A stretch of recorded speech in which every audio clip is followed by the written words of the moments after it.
जय हिंद। हमेशा से विवादों में इजराइल और फिलिस्तीन का जो विवाद है वो फिर से गर्मा गया है। इसमें किसकी ज्यादा गलती है, इजराइल की है या फिलिस्तीन की है? इसमें हमास कौन होता है, गाजा पट्टी क्या है, वेस्टर्न बैंक जेरूसलम पे विवाद क्यों हो रहा है और इसमें कौन सही है, और भारत को किसका साथ देना चाहिए और किसका नहीं देना चाहिए, इससे भारत पर क्या असर पड़ेगा, इसको हम समझते हैं। देखिए, जो इजराइल और फिलिस्तीन है ये मिडिल ईस्ट में आते हैं। सब मिडिल ईस्ट एशिया का लास्ट हो जाता है, ये वाला एरिया हो जाता है। तो आप देख सकते हैं भारत से दूरी भी अच्छी खासी है। ये एरिया पूरी तरह से मुस्लिम कंट्रीज के बीच में है यहाँ पर, और यहाँ इजराइल है इसी के बीच में। इसको अगर पास करके हम इस एरिया को देखते हैं यहाँ से, तो आप इस तरह से देखेंगे, ये हमारा इंडिया हो गया, इंडिया से पाकिस्तान, ईरान, और उसके बाद ये वाला एरिया आ जाता है इजराइल का। इजराइल इसी में है आपका फिलिस्तीन। हालांकि पहले ये फिलिस्तीन था, उसको उसके ऊपर इजराइल को बसाया गया। तो स्टार्टिंग से वहां पर जो कंट्री थी वो फिलिस्तीन थी। हालांकि वहां पहले से भी यहूदी लोग रहते थे, बट एक देश का कंसेप्ट उनके पास नहीं था। वो वहां रहते थे, बहुत कम संख्या में रहते थे। अब देखिए, ये सारे खेल के पीछे ये इंग्लैंड वाले हैं सब। ये ससुरे क्या बोलेंगे सब किसी को नहीं पता है, और हम लोग से बेहतर इनको कौन जानता है। हम लोगों के ऊपर इन्होंने 200 साल तक शासन किया है। जलियांवाला बाग से हत्याकांड से लेकर, चाहे वो फांसी देना हुआ भगत सिंह को, चाहे वो सेलुलर जेल हुआ, हम लोग इनकी पूरी तरह रहन से वाकिफ है। द्वितीय विश्व युद्ध चालू हुआ तो इन लोगों ने कुछ ऐसे सरदर्द दे गए हैं जो दुनिया में कभी खत्म नहीं होंगे।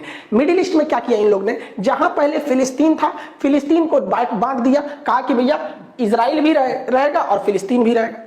दो देश यहां बना दिया, इजराइल और फिलिस्तीन। कहां बैठे बैठे इन लोगों ने, लंदन में बैठ कर। कोई चीज अच्छी आ रही है, तेरे बारे में बोल रहे हैं, सुनो ध्यान से। ये दो भाग में यहां बांट दिया, और हमेशा से ये लड़ाई होती है। और ये लड़ाई किस तरह से, आप अपने पे समझिए। हमारा अखंड भारत देश था, 1900 इनको बांटा 1948 में यहां पर, और हम लोग को ठीक एक साल पहले बांटे थे, 1947 में। भारत इंडिया था और ये पाकिस्तान। तो इंडिया पाकिस्तान का विभाजन कर दिया सब, और हम लोग के बगल में एक तो बवासीर छोड़ के चला गया सब 1947 में, और अभी ये बवासीर भगंदर हो गया है। आप खुद समझिए, क्या ये लड़ाई हम लोग के बीच की, जो इंडिया पाकिस्तान का इंटेंशन है, इतना मतलब बॉर्डर डिस्प्यूट रहता है, खास करके कश्मीर इशू को, टेररिस्ट आतंकवाद को लेकर, कभी सॉल्व होने वाला लगता है? नहीं लगता है। ऐसे ही इन लोगों ने यहाँ किया। अब हम लोग को इस कचड़े में पड़ना नहीं है। पहले आप समझिए कि ये लड़ाई जानबूझ के लड़ाई जा रही है, ताकि ये और अमेरिका वाले लोग हथियार बेच सके, वरना भारत पाकिस्तान में इन्हीं लोग का देन है। और अगले साल यहाँ पे देन है, देखिए आईपी, यहाँ पे इजराइल फिलिस्तीन, और आईपी इंडिया पाकिस्तान। ये सब बैठ के कहां से हो रहा था, लंदन से। ससुरा आईपीएल खेल दिया सभी से, बहुत होशियार है सब। तो आप पर्दे के पीछे के सीन को समझिए, चल क्या रहा है। जो अभी हो रहा है इसको मत देखिए, उसे देखिए जो नहीं दिख रहा है। अब 1948 में जो देश था ही नहीं, वहां पे आप कहिएगा कि यहाँ विभाजन होगा, यहाँ इजराइल भी रहेगा, तो बवाल होगा। तो इन अंग्रेजों ने क्या किया था, द्वितीय विश्व युद्ध के दौरान ये लोग जहां मार करते थे, वहां पर इन्होंने अपना एक मुखौटा रख दिया था, उसका नाम है यूएनओ। आज भी ये यूएनओ फेमस है किसी भी चीज को बर्बाद करने के लिए। 1948 का हम लोग का कश्मीर इशू अभी तक इस गधे से सॉल्व नहीं हो रहा है। इतना पागल संस्था है कि किसी चीज को ये चौपट कर देगा यूएनओ में। तो जानबूझ के इन्होंने मुसलमानों से कहा कि चलो चलो तुमको हम यूएनओ में ले जाते, वही फैसला करेगा। बचपन में आप कहानी सुने होंगे कि किसी ब्रेड के लिए दो बिल्ली लड़ रही थी, तो बंदर आया उनको फैसला करने, सारा ब्रेड अपने खा लिया। तो यूएनओ ने कहा कि देखो भैया, जो बेल्फोर डिक्लेरेशन है उसके तहत इजराइल बनेगी, और इसने एक मील आयोग को बना दिया, और इसने कहा कि देखो भैया इजराइल बन जाएगा। और इजराइल की स्थापना कर दिया 14 मई 1998 को। इस दिन इजराइल की स्थापना हो गई। जो फिलिस्तीन पूरा फिलिस्तीनियों का था, जो मतलब वहां मुस्लिम लोग रहते थे, उसको इन्होंने डिवाइड कर दिया 1948 में। और क्या कर दिया, 48% दिया फिलिस्तीन को, 48% फिलिस्तीन को दिया, 44% इजराइल को दिया। यहां पर देखिए, जबकि इजराइल का यहाँ पे उस समय तक नहीं था यहाँ पे। और उसके बाद क्या किया, जेरूसलम जो राजधानी थी उसको कहा कि देखो, ना ये फिलिस्तीन की राजधानी रहेगी, ना ये इजराइल की राजधानी रहेगी, ये यूएनओ के कंट्रोल में रहेगा। 8% का एरिया यूएनओ के कंट्रोल में। जैसे ये बात हुआ, अरब देशों ने कहा कि हम ये होने नहीं देंगे, फिलिस्तीन ने कहा कि ऐसा कभी नहीं हो सकता है, मार होगा। ससुरा स्टार्टिंग स्थापना हुआ, युद्ध चालू हो गया। वो तो भारत भी झेल चुका है। 1947 में आजाद हुए, मार हो गया। पहली लड़ाई 1947-48 की थी हम लोग की, वही इसके साथ हुआ। इजराइल ने इन लोग को पकड़ के धो दिया। 6 देश आए थे लोग, मारने, सबको पकड़ के धो दिया। रीजन क्या है कि ये लोग जो अरब देश के मुस्लिम कंट्री थे, ये जंग लड़ रहे थे जंग को जीतने के लिए, जबकि इजराइल के यहूदी लोग जंग लड़ रहे थे अपना अस्तित्व बचाने के लिए। उन्हें पता था कि अगर ये युद्ध हारेंगे तो हम ये युद्ध नहीं हारेंगे, ये पृथ्वी हार जाएंगे, फिर हमें कोई पूछने वाला नहीं है, इसलिए वो युद्ध को जीत गए। अब यहां पर यूएनओ को क्या मतलब बना कि जेरूसलम पर अपना कब्जा रखने का। तो इसके लिए कारण है, जेरूसलम 3 धर्मों का पवित्र स्थल है। जैसे ये देखिए, ये जो इजराइल है अभी नक्शा, तो इसमें जो ग्रीन वाला एरिया दिख रहा है ये दिया गया था फिलिस्तीन को, जो व्हाइट वाला एरिया दिख रहा है वो इजराइल के पास, और जो रेड दिख रहा है वो जेरूसलम है। जेरूसलम को जूम करके देखेंगे तो इस तरह का नक्शा आता है। यहाँ 3 पवित्र धर्म रहते हैं। ईसाइयों का मान्यता है कि उनके जो ईसा मसीह का जन्म बैतलहम में हुआ था, वो बैतलहम जगह जेरूसलम में है। यहूदी जो अभी वर्तमान में इजराइल में रहते हैं, उनका कहना है कि उनके सारे लोग यहीं से सुने, उनका मूल स्थान यही है। और मुसलमानों की तीसरी सबसे पवित्र स्थल अल अक्सा मस्जिद यही है। यानी ये तीन धर्मों का पवित्र स्थल है जेरूसलम, इसे होली लैंड कहते हैं। बात समझिए, यहाँ जो लड़ाई है वो मेन लड़ाई है हमारी जमीन की तुम्हारी जमीन। तो पहले तो यहाँ 100% फिलिस्तीन था। ये जो ग्रीन वाला एरिया देख रहे हैं 48 से पहले, 1948 से पहले ये 100% फिलिस्तीन था। बाद में आप देखेंगे 1948 में यूएनओ ने इसका पार्टीशन किया, तो अब देखिए ये ग्रीन वाला फिलिस्तीन ऐसा रह गया। और जानबूझ के यूएनओ ने एक ऐसा ड्रामा रचा कि आगे जाके लड़ाई होगी। देखिए आधा फिलिस्तीन यहाँ दिया है, थोड़ा सा यहाँ दे दिया है, बीच में पतला रास्ता दिया है, थोड़ा सा यहाँ दिया है, बीच में पतला रास्ता दिया। इन लोग का पहले से प्लान था। ऐसे ही इन लोगों ने पाकिस्तान को बांटा था, एक और इधर पाकिस्तान, एक और इधर पाकिस्तान, जिसको आगे चल के हम लोगों ने बांग्लादेश में तोड़ दिया। यही काम किया इजराइल ने। जानबूझ के इजराइल को कहा गया था कि भैया तुम आगे जाके तोड़ोगे तो ये छितरा जाएगा, उधर वो छितरा जाएगा। फिर अगले साल इजराइल ने ऊपर वाला घोट लिया। देखिए इजराइल खत्म, अब फिलिस्तीन यहाँ बच गया, यहाँ बच गया। उसके बाद धीरे धीरे देखिए इसमें भी धीरे धीरे कब्जा करना इजराइल चालू कर दिया। तो इजराइल ले देके 12% फिलिस्तीन बचा है। तो जो फिलिस्तीन पहले 100% था, अभी वो 12% है। पूरा इजराइल उस पर कब्जा कर रहा है। तो फिलिस्तीनियों का एक तो मेंटली भाई किसी का भी मोरल गिरेगा कि नहीं कि हमारा देश तुम हम ही को पीट रहा है। और इजराइल ने अलग अलग नियम बना रखा है। फिलिस्तीन के लोग हथियार नहीं रख सकते, एयरफोर्स नहीं रख सकते, आर्मी नहीं रख सकते, ये लोग मतलब नेवी नहीं रख सकते, और ये सब कुछ रखता है इजराइल। और जो हमला हो रहा है वो बेसिकली हमला इस गाजा पट्टी से हो रहा है, अभी आगे समझाएंगे। वो भी हमला हो रहा है और वो हमास कर रही है, आर्मी नहीं कर रही है। हमास वहां के हिसाब से एक आतंकवादी संगठन है, इजराइल के हिसाब से वो हमला कर रही है, न कि फिलिस्तीन की आर्मी। फिलिस्तीन वालों के पास पत्थर रहता है मारने के लिए, और हमास जो है आतंकवादी संगठन वो रॉकेट मारता है। ओवरऑल आप कंसेप्ट समझिए, इजराइल जानता है कि ये लोग कमजोर देश है, इन्हें उत्तेजना दिलाओ और जैसे ये लड़ने के लिए आएंगे मारो, भयानक जमीन कब्जा लो। और ये लोग समझेंगे नहीं, ये लोग ताव में आ जाएंगे तुरंत। इतना बड़ा था फिलिस्तीन। देखिए फिलिस्तीन समेटते गया, वो काला वाला एरिया जो है वो यहूदी का है, मतलब वो इजराइल है। धीरे धीरे देखिए ये निपट गए, इतनी सा बचे हैं, लग रहा है बस प्रसादी के हिसाब से बचे हैं। देखिए इतना पहले पूरा था, इतना हो गया। अब इजराइल का मेन कंसेप्ट समझिए क्या है। इजराइल कहता है कि भाई फिलिस्तीन वालों को हम तोरा उकसाएंगे, कोचेंगे, और तू कोचा जाएगा, तू आएगा पत्थर मार दे, हम फोड़ देंगे, तुमको तबाही करेंगे। हमास खूब से खूब करेगा तो गली मोहल्ले पे हमला कर देगा, कार और जला देगा, यही रॉकेट में करेगा। और उसके बाद से उसके पास एयरफोर्स है, वो आएगी, मारेगी, जमीन कब्जा करेगी। जब जब लड़ाई हुआ है तब तक हार फिलिस्तीनियों की हुई है और उत्तेजना होगी यहाँ पर। अब इसका मेन कारण कहाँ से हुआ इसको समझते हैं हम लोग। देखिए मुसलमानों में ना 3 पवित्र स्थल है, जिसको आप 2 ठों को जानते हैं, जैसे कॉमन लोग यही मतलब फेमस है, एक मक्का और एक मदीना। ये 2 दिखता है, हालांकि ये इतना छोटा नहीं है तो बहुत बड़ा। जैसे ये मक्का है, मक्का को देखेंगे तो बहुत बड़ा है यहाँ पे। यही जो छोटा सा आपको दिखाया जाता है ये मक्का, जबकि ये इतना बड़ा है, बहुत बड़ा एरिया में आ जाता है मक्का। यहाँ पर यहीं पे हज करने जाते हैं मुस्लिम लोग, यहाँ पे हज करने। ये पूरा मक्का है, बहुत मतलब जिस तरह से। और ये मदीना है, मदीना। इस मदीना में आपको बस एक ग्रीन वाला ये टॉम दिखाया जाता है, ऊपर वाला ये ग्रीन यहाँ पे। तो ये मक्का और मदीना तो फेमस ही है। इस मक्का और मदीना के अलावे अल अक्सा मस्जिद भी बहुत पवित्र है। ये मुसलमानों की तीसरी सबसे पवित्र स्थल है। तो मक्का तो यहाँ हो गया, यहाँ पे, मदीना यहाँ हो गया। तो मक्का और मदीना जो है वो सऊदी अरब में हो गया, लेकिन अल अक्सा मस्जिद जो है वो जेरूसलम में है। अब विवाद समझिए, जेरूसलम ना फिलिस्तीन का है और जेरूसलम ना ही इजराइल का है। और जेरूसलम पर अधिकार यूएनओ का है, लेकिन यूएन कठपुतली बना रहता है और इजराइल उस पर कब्जा करते हुए आगे बढ़ते रहता है। इसी यहीं पे से विवाद स्टार्ट हुआ है। लेकिन ऐसा थोड़ी होगा कि डायरेक्ट विवाद स्टार्ट हो जाएगा। कोई मंदिर में पूजा करने जाए या मस्जिद में जाए, गिरजाघर में जाए, कहे कि चलो आज बवाल करते हैं, कुछ ना कुछ पहले से मैटर होगा, वहां लोग इकट्ठा हुए होंगे और अचानक चालू होंगे। हुआ यहीं से है, लेकिन मैटर इसके पीछे शाहजरा का है। देखिए जो इजराइल, जो जेरूसलम जो यूएनओ के अंडर में आता है ना, उसके पास एक जगह है जिसका नाम है शाहजरा। सुप्रीम कोर्ट इजराइल की शाहजरा ने कहा कि यहाँ पे जो फिलिस्तीनी रहते हैं इनको खाली करवा दीजिए, क्योंकि यह जो जगह है वो यहूदियों का है। अब इसकी हिस्ट्री देखिए। शाहजरा को आज से लगभग 150 साल पहले यहूदियों को जब इंग्लैंड ने कहा कि हम आपको यहाँ बसाएंगे, तो वो लोग जमीन खरीदना चालू किए थे। वो लोग जमीन खरीदना चालू किए और बहुत महंगे दाम पर उन लोगों ने जमीन को खरीदा था इन अरब वालों से। आज जो ये अरब वाले चिल्ला रहे हैं ना, ये बहुत ज्यादा पैसे लेकर फिलिस्तीनियों से, उनसे यहूदियों से जमीन बेचा था।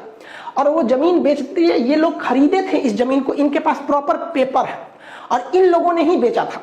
अब सुप्रीम कोर्ट ने कहा कि भैया 150 साल पहले ये शाहजरा की जो जमीन थी वो इजराइल वालों ने खरीदी थी, इसलिए जो यहाँ पर मकान फिलिस्तीन वालों ने बनाया है ना, लगभग 500 मकान, उस पर जेसीबी चलवा के तुड़वा दो। सुप्रीम कोर्ट ने ऑर्डर दे दिया कि नहीं, इसको तोड़ा जाए। और वहां से तोड़ा मतलब तोड़ाई खाली चालू हो गया कि भैया यहाँ से इन लोग को भगाया जाए। अब इसी का बवाल था कि भाई आप पुराना मैटर क्यों खोल रहे हैं, 150 साल पहले क्या था। उस तरह से जो लोग फिलिस्तीन का समर्थन करते हैं वो कहते हैं कि जो 150 साल पुराना मैटर है उसको लाओगे उस हिसाब से तो बहुत से लोग इधर से उधर हो जाएंगे। लेकिन वही लोग क्या कहते हैं, तुर्की का वो लोग विरोध नहीं करते हैं, क्योंकि तुर्की में एक बहुत बड़े राजा थे उस समय का, सुल्तान अल फतेह। इन्होंने क्या किया भैया कि तुर्की का जो हाजिया सोफिया जो मस्जिद है, पहले वो तो चर्च था, उस चर्च को इन्होंने खरीद लिया, चर्च को खरीद लिया, यहाँ पे हाया सोफिया को पैसे में खरीद लिया था इन्होंने। और उसके बाद जब द्वितीय विश्व युद्ध हुआ तो अंग्रेजों ने कहा कि देखो भैया इसकी पुरानी हिस्ट्री तो ये चर्च थी, बाद में इन्होंने खरीद के मस्जिद बना दिया, एक काम करो इस झमेले से हटा दो, इसको म्यूजियम बना दो।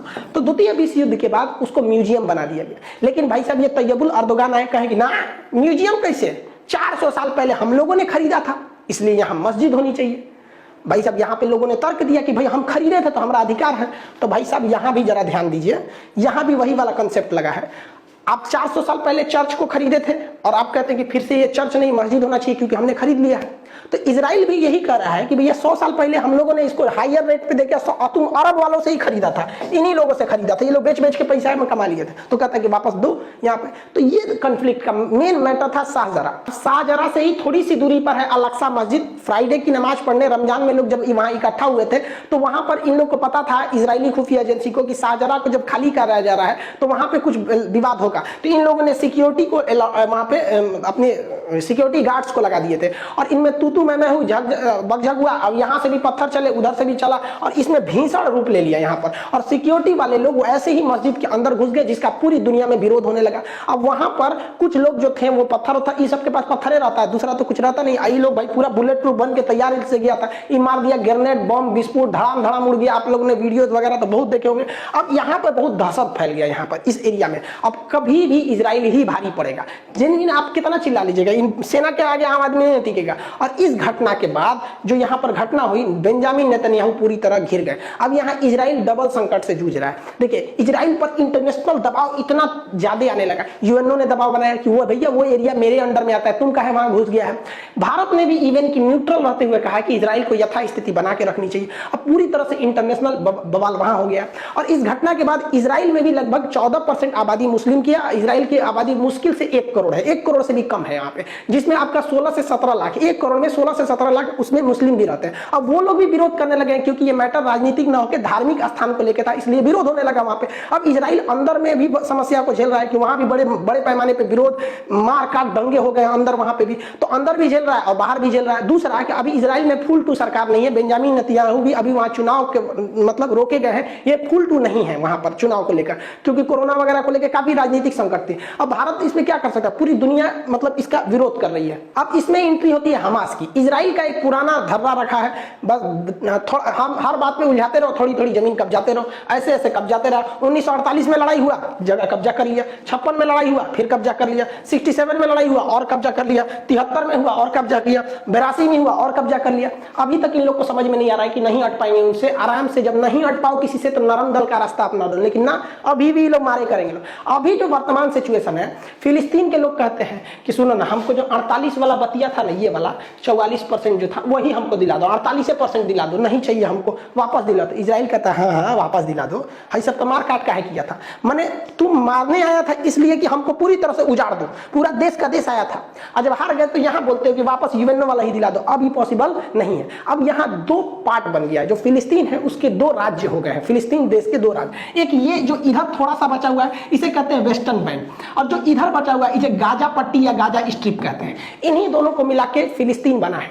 अब इजराइल इनको प्लानिंग में है कि यहां से भी निपटा के फाइल निपटा दिया जाए। अब इसमें समझिए कि जो वेस्टर्न बैंक है ये अरब समर्थित है, यहाँ पर अरब ये वगैरह वगैरह देशों का यहाँ समर्थन है। ये लोग नरम दल वाले हैं, शांति से प्रोटेस्ट करते हैं और कहते हैं कि भैया हमारा अधिकार रहना चाहिए क्योंकि हमारे पूर्वज यही है, एक तरह से तो देश हमारा ही था। यहाँ आप शांति देखेंगे, यहाँ मारधार नहीं होता है। यहाँ पे अगर प्रोटेस्ट भी होगा तो डेमोक्रेटिक तरीके से नॉर्मल होगा। लेकिन गाजा से मिसाइल चलने लगती है।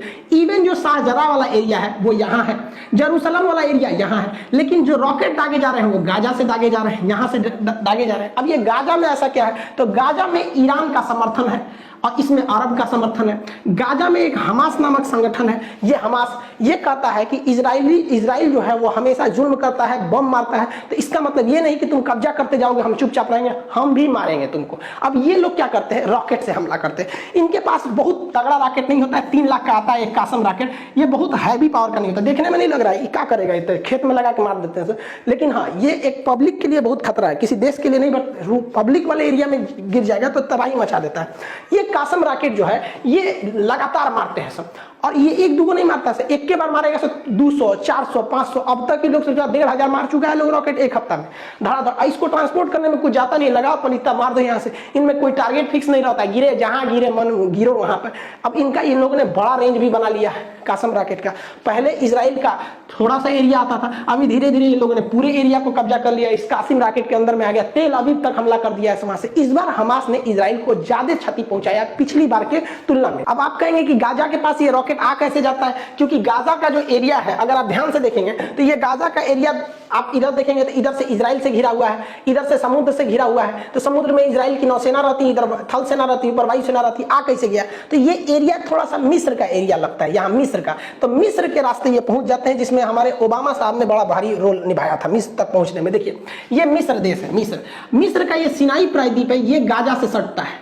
तो जब बराक ओबामा थे ना, तो इनको मिडिल ईस्ट में हीरो बनने का शौक था। इन्होंने ईरान से समझौता किया था, और P+ करके आप लोग 2013 में अगर होंगे तो 13 वाला को अगर करंट अफेयर को देखेंगे तो वहां ध्यान में होगा। तो इनका संबंध इन दोनों से बहुत अच्छा था, क्योंकि इन्हीं के समय यहाँ पे ओसामा बिन लादेन मारा गया था, और इन लोगों ने अमेरिका को पाकिस्तान को क्लीन चिट दे दिया था, कि पाकिस्तान को तो पता ही नहीं था क्लीन चिट है, उसको नहीं पता था यहाँ पर। अब वैसे ईरान को जब परमिट मिला, तो ये ईरान यहाँ से इसी कासिम रॉकेट को ये सिनाई प्रायद्वीप के माध्यम से यहाँ ठुसवा दिया, सुरंग बना पहुंचा दिया, हजारों की संख्या में, इवन की वहां फैक्ट्री लगवा दी। और यही रॉकेट आज इजराइल में तबाही मचाते हैं। इसलिए हमको आपको इस मचमच में पड़ने की जरूरत नहीं भाई साहब, ये लोग खुदे पहुंचे हुए फकीर है। ये लोग हमेशा चाहते हैं लड़ाई हो, क्योंकि लड़ाई ना होगा तो इनका हथियार नहीं दिखेगा, क्योंकि अगर अंधेरा ना हो तो टॉर्च का बिजनेस ही खत्म हो जाएगा। हालांकि इजराइल की एक मिसाइल डिफेंस सिस्टम है जिसका नाम है आयरन डोम, ये छोटे दूर में किसी भी मिसाइल को मार के गिरा देती है। अब वहां से ये लोग कितना भी रॉकेट मारे, उसका 90% रॉकेट को ये मार के गिरा देते हैं। अक्सर आप सुनते होंगे कि 1200 मिसाइल दाग दिया गया, कई आदमी मारा, तो कभी 1, कभी 2, कभी 3, ऐसा होगा। आप खुद सोचिए, भारत अगर चाइना या पाकिस्तान पे 1200 मिसाइल मारेगा तो एक आदमी कई गो और चल जाएगा यहाँ पे। तो पहला कि इनका रॉकेट छोटा होता है, हमास वालों का ये लोग डिफेंस कर लेते हैं। कभी कभी क्या होता है, हमास भी इस चीज को पकड़ लिया है, वो जानता है कि इसका रडार जो है ये कितने रॉकेट को पकड़ गया, आप कितना मारेंगे, क्षमता भरना है। तो ये लोग एक ही साथ 200, 250, 300, 400 पूरा दाग देता है। अब उसमें कंफ्यूज हो जाता है, मारते मारते 2-4 शहर पे गिर ही जाता है यहाँ पर। तो इन लोग को थोड़ा इकोनॉमिकल लॉस होता है, लेकिन इन लोग के पास ये करोड़पति है भैया, इनके लिए 30 लाख उतना मायने नहीं रखता है जितना उन लोग के लिए 3 लाख मायने रखता है। क्योंकि उनको रमजान में रोजा खोलने के लिए भी जो खाना दिया जा रहा है ना, वो यूएई और यूएन के थ्रू आ रहा है, मतलब पे पैसा तो खाए को नहीं है। उन लोग के लिए 3 लाख बहुत हो जाता है। जनरली लोगों को लगता है कि ये दुश्मन की मिसाइल है और इस तरह मिसाइल आके मारती होगी, ये तरीका गलत है। मिसाइल ऐसे नहीं इंटरसेप्ट करती है, बल्कि उसके बगल से गुजर के और उसके बाद खुद को, जैसे ये बगल से गुजरेगा ये खुद को फाड़ लेता है। यहाँ पर इसको नेक्स्ट क्लास में बता देंगे कि आयरन डोम काम कैसे करता है। ओवरऑल जब भी लड़ाई हुआ है तो हमास जो है वो उधर से वो फायरिंग करता है और इजराइल इधर से करता है। अब क्योंकि फिलिस्तीन के पास अपनी आर्मी नहीं है, उनके पास ना नेवी है, ना एयरफोर्स है, ना कुछ है, तो वो लोग कुछ नहीं कर सकते। या तो हमास नामक आतंकवादी संगठन के थ्रू ये लोग मारेंगे, आम जनता के पास केवल पत्थर है, लाठी है, इसके सिवा वहां पर कुछ नहीं है। और इजराइल के पास बहुत हैवी पावर है यहाँ पर। अब देखिए यहाँ पर ये हमास के रॉकेट आके यहाँ गिरे हैं, जिससे इजराइल को काफी क्षति पहुंचा और इजराइल में लगभग 7 लोगों की मौत हो गई है। इसमें एक भारतीय नर्स भी थी। भैया इनकी क्या गलती थी जो मार दिया? कम से कम आके एक बार माफी तो मांग लेते हमास वालों, फिलिस्तीन वालों, कम से कम कि भैया हम इसके लिए मतलब हमें गलती हो गई। गजब बात करते हैं। और इजराइल ने मारा तो 67 लोग मर गए हैं यहाँ पर। अब ये लोग फिलिस्तीन वाले हल्ला कर रहे हैं, फिलिस्तीन के समर्थन वाले कर रहे हैं कि वहां बच्चे भी मरे हैं। तो भाई बच्चे, महिलाएं जब मरती हैं तो पूरी दुनिया, मतलब सब लोग कहते हैं कि ये गलत है। लेकिन समझिए यहाँ मेन, इजराइल बार बार उकसाएगा, आपके पास ताकत नहीं है, आप नहीं लड़ पाएंगे। ये रॉकेट से, पत्थर से, लाठी से इजराइल को नहीं हराया जा सकता। अब इजराइल के साथ गलत क्या हो जाता है, इजराइल के जितने हथियार हैं बहुत पावरफुल है, तगड़े हैं, एयरफोर्स से। अब उसमें हमला करेगा तो ऐसा नहीं है कि केवल आतंकवादी मारे जाएंगे, सिविलियन भी मारे जाएंगे, जो गलत हो जाता है। दुनिया के किसी भी इंसान को तकलीफ तब होती है जब युद्ध में मासूम, मतलब छोटे बच्चे मर जाते हैं। अब ये छोटे छोटे बच्चे के ना थोड़ा सा दया लगने लगता है। लेकिन आप देखिएगा भारत पाकिस्तान के बीच में युद्ध हुआ, कम से कम ये तो नहीं हुआ कि भैया हमारी सेना वहां जाके छोटे बच्चे को मारी हो, या फिर वो बॉर्डर एरिया पे कभी क्रॉस फायरिंग में ऐसा हो जाता है वो अलग बात है, या फिर वहां के आतंकवादियों को हम लोग से कुछ ज्यादा ही प्यार है, ताज होटल में फोड़ के चले जाते हैं। अदरवाइज जब सेना में ऐसा होता है तो ये चीज तो ध्यान में रखा जाता है। बट इजराइल के साथ ये सिनेरियो पूरा अलग है, वहां इतनी ज्यादा आबादी है, एकदम घना, इतना तो छोटा ही है, तो वहां ऐसा नहीं है कि भारत की तरह की बॉर्डर से बहुत दूर लोग रहते हैं, इसलिए इजराइल जब भी मारता है तो तबाही ज्यादा लाता है, इतना भयानक तबाही लाता है, मतलब 10-12 गुना का अंतर होता है। और अभी इजराइल ने कहा कि ये हमले रुकेंगे नहीं, हमास को पूरी तरह से रद्द कर देंगे, बर्बाद कर देंगे, तभी जाके हमले को रोकेंगे। बात करते हैं दोनों में सही कौन है गलत कौन है। देखिए जमीन तो फिलिस्तीन की थी, लेकिन फिलिस्तीन के लोगों को समझना पड़ेगा कि इजराइल को वहां रहना जरूरी है, क्योंकि अगर इजराइल वहां से उजड़ गया तो इजराइल का दुनिया में फिर कोई नहीं बचेगा। इसलिए इनकी लड़ाई अस्तित्व की है और इनकी लड़ाई अपने की है, तो दोनों को कंप्रोमाइज करके चलना चाहिए कि भाई जितना में हो उतना में सलट लो, यहाँ पर दोनों के लिए कहते हैं। अब इजराइल का कोई कुछ नहीं बिगाड़ सकता है। अब इंटरनेशनल प्रेशर है, जिसे मुस्लिम कंट्री कहते हैं कि इंटरनेशनल प्रेशर है, वो इजराइल के लिए वार्म अप का काम करता है और बढ़िया से धोता है। कोई बाइकआउट करके यूएनओ करके इजराइल का कुछ नहीं बिगाड़ सकते, क्योंकि इजराइल सेल्फ डिपेंडेंट है हर मामले में। और लोग कहते हैं कि इजराइल को सबक सिखा, अरे भैया वो कोरोना भी फ्री हो गया, इजराइल तो और धो देगा यहाँ पर। दूसरा, यूएई और बहरीन इजराइल को थोड़ा मान्यता दे रहे थे, अब थोड़ा सा उन लोग पे डिपेंड आएगा, क्योंकि ये इजराइल के फेवर में जा रहे थे, अब थोड़ा सा हट जाएंगे। यूएनओ कुछ नहीं कर सकता है, और पता है इजराइल को कि ये कितना भी जुल्म कर ले, कितना भी मार दे, ये कुछ नहीं कर सकते, क्योंकि यूएनओ में जाएंगे तो अमेरिका, ब्रिटेन, फ्रांस सब तो इजराइल का साथ देंगे, वो लोग तुरंत वीटो कर देंगे और इजराइल पर कोई भी प्रतिबंध नहीं लग पाएगा। अब यहाँ पर अभी भी वर्तमान में इजराइल में कोई लीडर नहीं है, इस वजह से यहाँ पर थोड़ा सा चुनाव का मैटर है, तो थोड़ा सा क्राइसिस देखी जा रही है। अब यहाँ देखिए लोग कहते हैं कि इजराइल को ज्यादा बड़े हथियार नहीं प्रयोग करने चाहिए। यह बात हकीकत है कि इजराइल जो है वो हथियार को मजबूरी में प्रयोग कर रहा है, क्योंकि जिस दिन इजराइल हथियार छोड़ देगा, यह बात गारंटी है कि इजराइल और फिलिस्तीन में हिंसा रुक जाएगी, लेकिन उस समय इजराइल भी खत्म हो जाएगा। No weapon, no violence and no Israel, क्योंकि ये मार डालेंगे सब अरब देश वाले उसको मिलकर, तो इसलिए उसको हथियार उठाना मजबूरी बनता है। और कितना अरब देश वाले इजराइल से नफरत करते हैं, बस इस बात पे सोचिए कि पाकिस्तान अपने पासपोर्ट पे लिखा है कि इजराइल नहीं जा सकते, क्योंकि वो इजराइल को देश ही नहीं मानता है। भाई साहब आप किसी को कंप्रोमाइज करने में क्या जाता है कि भैया हम अभी वर्तमान में जहां हैं हमको वहां रहने दो, 12% पे है तो रहने दो, नहीं तो 12 नहीं छोड़ेगा वहां पर।